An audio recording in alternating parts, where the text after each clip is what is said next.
एक और देश के कई हिस्से भीषण गर्मी से तप रहे हैं और लू के थपेटों से परेशान हैं, तो दूसरी ओर रिमल तूफान का कहर देखने को मिलने वाला है। सिर्फ कुछ घंटे शेष और उसके बाद ये साइक्लोन जिसका नाम रिमल है वो भयानक रूप ले लेगा। इसका सीधा असर बांग्लादेश और पश्चिम बंगाल पर देखने को मिलेगा, जिसके लिए वहां पर हाई अलर्ट जारी किया गया है। एहतियातन कोलकाता एयरपोर्ट को भी बंद कर दिया गया है। इस मानसून प्री सीजन में बंगाल की खाड़ी में यह पहला चक्रवाती तूफान है। बताया जा रहा है कि आज आधी रात को पश्चिम बंगाल के सागर द्वीप तथा बांग्लादेश के खेपुपारा के बीच समुद्र तट से टकराने की संभावना है, यानी आज ही इसका लैंडफॉल देखने को मिल सकता है। भारतीय मौसम विज्ञान विभाग यानी कि आईएमडी की ओर से यह जानकारी दी गई है। इस मानसून प्री सीजन में बंगाल की खाड़ी में यह पहला चक्रवाती तूफान होगा। बंगाल की खाड़ी के ऊपर बना गहरा दबाव अब चक्रवाती तूफान रिमल में तब्दील हो चुका है। आईएमडी ने कहा है कि साइक्लोन रिमल का पाथ उत्तरी बंगाल की खाड़ी पर सागर द्वीप समूह के दक्षिण पूर्व में तकरीबन 290 किलोमीटर, बांग्लादेश के खेपुपारा के दक्षिण पूर्व में 300 किलोमीटर और कैनिंग के दक्षिण पूर्व में 320 किलोमीटर पर है। इस तूफान के टकराने के समय समुद्र में 1.5 मीटर ऊंची तक लहरें उठने की आशंका है, जिससे तटीय पश्चिम बंगाल और बांग्लादेश के निचले इलाके भी डूब सकते हैं। मौसम विभाग ने शुक्रवार को चेतावनी दी कि बंगाल की खाड़ी में उत्पन्न चक्रवात रिमल रविवार देर रात बंगाल की सागर द्वीप और बांग्लादेश के तटों के बीच लैंडफॉल कर सकता है।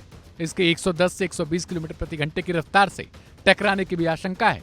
कोलकाता समेत दक्षिण बंगाल के जिलों में इसको लेकर सतर्कता जारी कर दी गई है। इसके अलावा मछुआरों को भी इसके बारे में जानकारी बहुत पहले ही दे दी गई थी।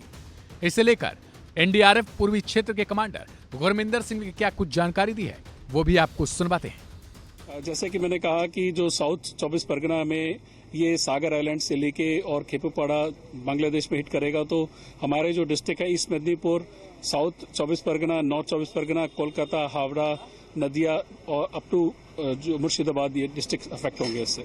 इसके बाद ये टाइम क्या रहेगा इसका? जो लैंडफॉल का टाइम है एज पर प्रेडिक्शन आज रात यानी कि 26 तारीख 2024 को रात को 12 बजे के बाद इसका लैंडफॉल होगा। ये क्या इंडिया में इफेक्ट रहेगा, बांग्लादेश में भी इसका इफेक्ट जो है इंडिया बांग्लादेश दोनों में रहेगा।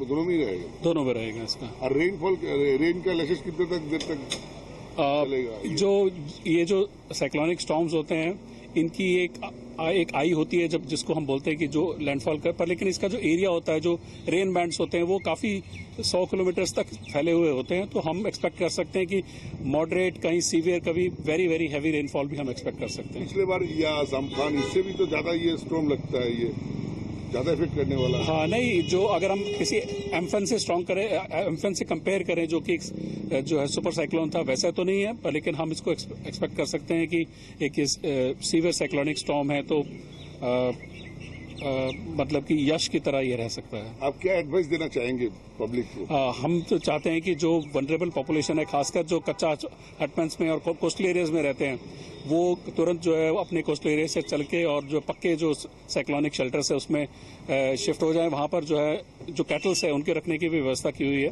तो वहां पर वो लोग शिफ्ट हो जाएं। और जहां तक फिशरमैन की है, फिशरमैन को ऑलरेडी वार्निंग कई दिनों से मिल गई थी, अभी कोई फिशरमैन जो है इसी में नहीं है।